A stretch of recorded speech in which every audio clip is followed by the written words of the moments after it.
આલંબન લે, એમાં મોટે ભાગે આલંબન લેવા વાળા વ્યક્તિઓમાં સૌથી મોટું કેન્દ્ર બિંદુ હોય છે પોતાની કામના. આપણે પણ કેટલી જગ્યાએ જતા હોય ત્યારે મોટે ભાગે ક્યાં જતા હોય? જ્યાં આપણી મનોકામના પૂર્ણ થતી.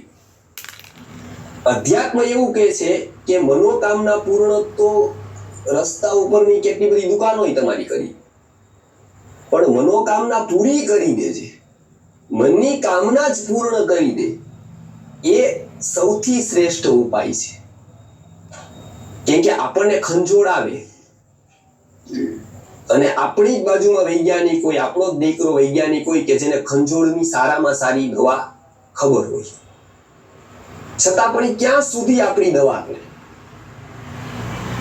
આપણે શું ઈચ્છીએ કે ખંજોળ જ દવા.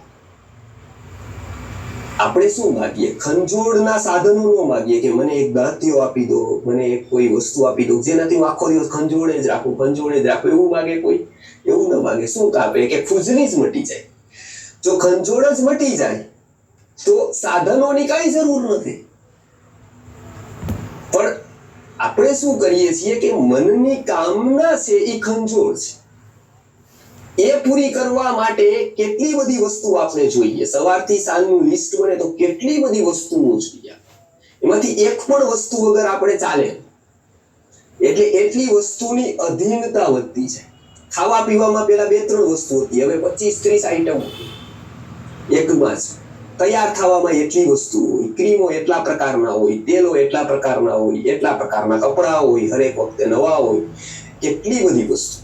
આ એક એક વસ્તુમાં ઋષિમુનિ કઈ વાંધો નથી, એને કોઈ પહેરે તો, પણ એ એવું કહે છે કે એટલી વસ્તુની તમારી અધીનતા વધતી જાય, એટલી ડિપેન્ડન્સી આવતી જાય તમારી, પછી એના વગર નો ચાલે. એટલે અહીંયા કહે છે કે સૌથી શું છે તો કે કામનાઓ ઘણી બધી છે, પૂર્તિ કરવા માટે વ્યક્તિ અનેક ઉપાયો કરે, અનેક સાધનો લે, અનેક વસ્તુઓનો ઉપયોગ કરે, એમ કેટલાક દેવોનો પણ ઉપયોગ કરે. તો એમણે શું કીધું કે લભતે ચ તતઃ કામા,